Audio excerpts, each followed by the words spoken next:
Tehtanje in odločanje, koliko varovati zasebnost kot našo temeljno pravico in pri tem morda dopustiti, da bodo zaradi stroge zakonodaje lahko na prostost odšli morilci, preprodajalci droge in drugi zločinci.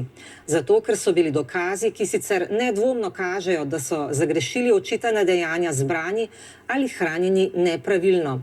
Težka vprašanja, ki zagotovo tudi marsikateremu sodniku ne dajo spati. Slovenija ima tukaj precej strogo zakonodajo in dokler je tako, je seveda njeno spoštovanje na koncu v prid vsakemu izmed nas. Brigita Potočnik.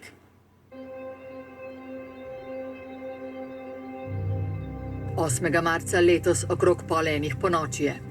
Avtomobil Volkswagen Passat se po Dunajski cesti iz smeri centra Ljubljane približuje Vilharjevi ulici. Za volanom sedi 34-letni voznik. V krvi ima več kot 2,1 promile alkohola, je tudi pod vplivom drog. Brez ustavljanja s hitrostjo 89 km/h, omejitev je 60 km/h, zapelje v križišče z rdečo lučjo. Predrzno in brezobzirno. Posledica: ugasneta 2 življenji. Pešcev, ki sta ravno v tem trenutku ob zeleni luči prečkala cesto. Voznik ne ustavi in ne pomaga. S kraja nesreče pobegne. To so očitki tožilstva. Za obtoženega Jana Korošca zahteva obsodilno sodbo. Sojenje se je začelo prejšnji mesec.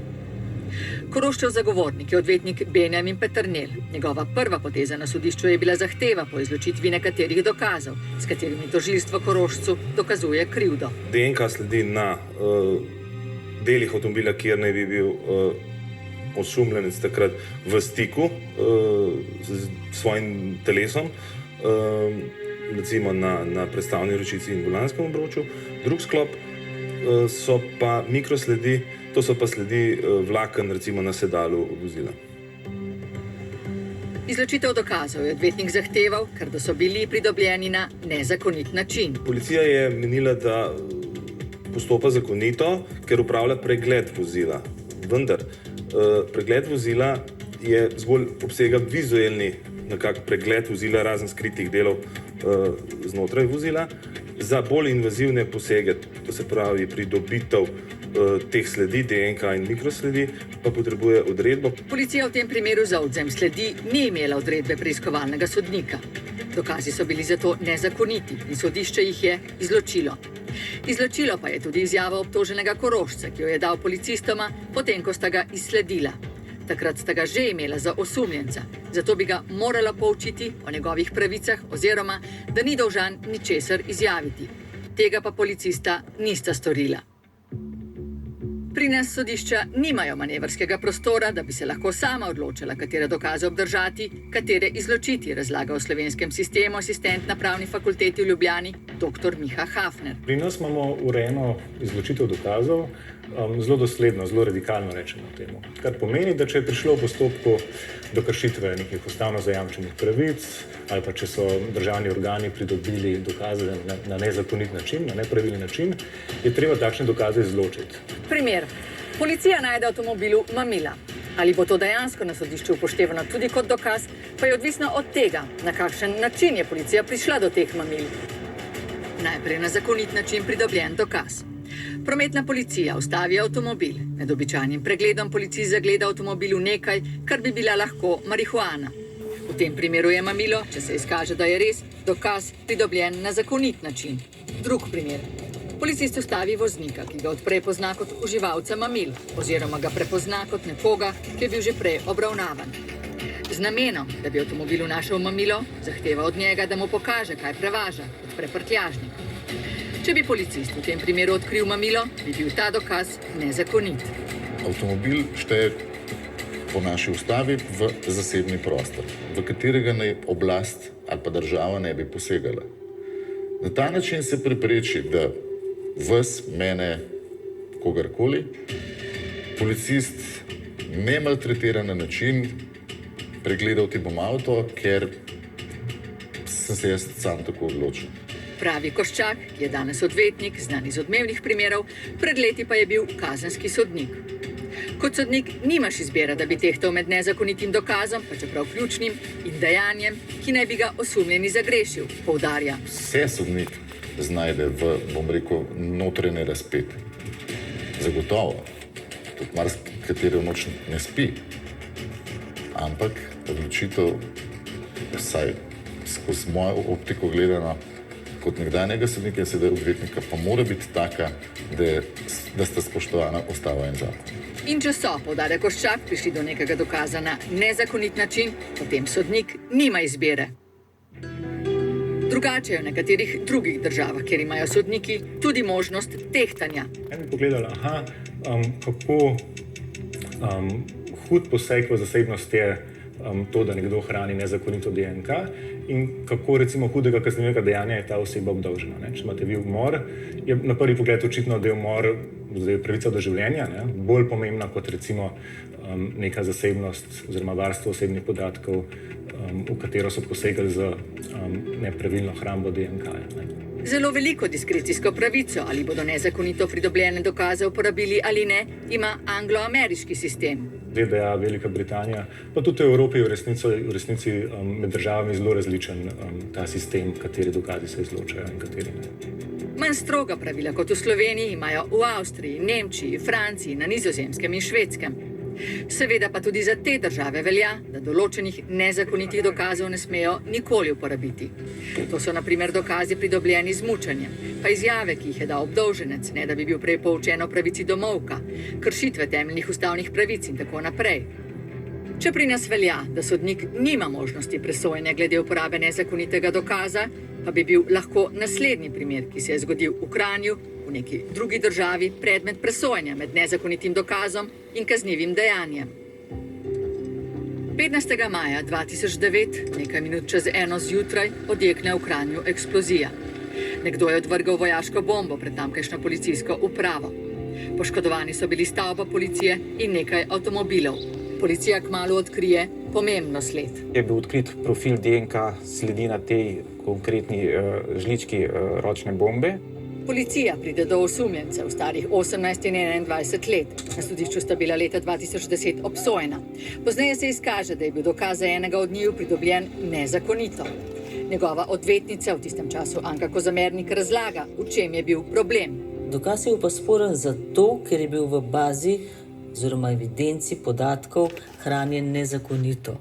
Policija je namreč njegov DNK pridobila v nekem drugem postopku, v katerem sicer pozneje ni bil pravnomočno obsojen. Ker ga je hranila, namesto da bi ga uničila, je zaradi DNK sledi na bombi zlahka prišla do osumljenega. V skladu z takratno zakonodajo smo ta profil mi hranili. In je bil kazenski postopek zoper njega, tudi če je prej bil kakršnikoli ustavljen. Torej, to je razlog, da se podatki brišejo iz evidence. Ker kam bi sicer prišli, če bi se hranili za ljudi, ki so pravnomočno oproščeni, še naprej v evidenci njihovi biološki podatki. Kljub temu je bil Kranjčan pravnomočno obsojen na 1 leto in 9 mesecev zaporne kazni. Preobrat je Kozomernikova dosegla šele na ustavnem sodišču. Ustavno sodišče je glede tega zavzelo stališče, da ker obsojeni za kaznivo dejanje, na podlagi katerega smo mi hranili ta profil, ni bil obsojen, pravnomočno obsojen, ne smemo več hraniti takega profila v naših bazah. In zato je izdalo ustavno sodišče odločbo, da je bil takratni zakon o policiji v neskladju z ustavo. Razpisano je bilo vnovično sojenje, a je tožilstvo obtožnico umaknilo. Kranjčan je medtem že prestal zaporno kazen, zato je dobil 47.000 evrov odškodnine. Zaradi odvržene bombe je nastala gmotna škoda, poškodovan ni bil nihče, a bi bilo lahko tudi drugače. V stavbi je bilo takrat 10 policistov nočne izmene, v bližini pa zabava, na kateri je bilo veliko ljudi. Prav zato bi sodnik, v kateri od drugih držav DNK dokaz, pa čeprav nezakonito pridobljen, morda celo dopustil. Se pa tudi pri nas zgodi, da sodišča pri izločanju dokazov presenečajo. Ne le širše javnosti, ampak tudi policijo in tožilstvo. Menimo, da bi bilo prav, da bi sodišče na eni strani bolj pretehtalo, kaj je tisto, ki bolj ogroža ljudi. Ali seveda nedopusten poseg v neko človeško zasebnost, ali pa na drugi strani življenje, ki je konkretno ogroženo. To je sicer moje čisto osebno mnenje, da se, ko pride do mogoče kakšnih oseb, za katere se ocenjuje, da so bolj pomembne ali pa da so bolj problematične zadeve, se mi zdi, da takrat se začne malo komplicirati, pa malo drugače razlagati vse vsa določila oziroma določena določila. Žgajnerjeva je bila tožilka v primeru Balkanski bojevnik. Obsojeni Dragan Tošić danes na dobo prestaja 15-letno zaporno kazen. Se lahko zgodi, da bo odkorakal na prostost. Najbolj sveža informacija. V naslednjih dneh namerava njegov odvetnik Janez Koščak vložiti na Vrhovno sodišče zahtevo za varstvo zakonitosti in doseči, da bi bili dokazi, na podlagi katerih je bil Tošić obsojen, nezakoniti. Tudi v primeru, če bi šlo karkoli narobe na Vrhovnem ali Ustavnem sodišču Republike Slovenije, se bo v tej zadevi odločilo tudi na Evropskem sodišču za človekove pravice. Spomnimo, leta 2009 policija v Urugvaju zaseže več kot 2 toni kokaina. Začne se akcija Balkanski bojevnik, ena največjih mednarodnih akcij v boju proti nedovoljeni trgovini z mamili. Sledijo aretacije. Maja 2011 v Sloveniji sedejo na zatožno klop prvoobtoženi Dragan Tošić in ostali. Bistveno vprašanje sojenja je bilo vprašanje zakonitosti dokazov. Ogromno enih dokazov, ogromno telefonskih pogovorov, ogromno dokumentov in dokazov, ki so jih zbrali v tujini. Te za tožilstvo bistvene dokaze pa sodišče na podlagi zahteve zagovornikov obtoženih izloči. Srbija je bila največji problem po oceni senata, da gre za nedemokratično državo, da je dokaze v tej zadevi zbirala njihova obveščevalna služba. Sodba novembra 2012. Obsojeni 4 manj vidni igralci, ostali, tudi Dragan Tošić, oproščeni. Nov preobrat. Višje sodišče v spis vrne izločene dokaze, zahteva ponovljeno sojenje pred novim senatom. Tokrat je obsojenih 13 obtoženih na skupno dobrih 85 let zapora.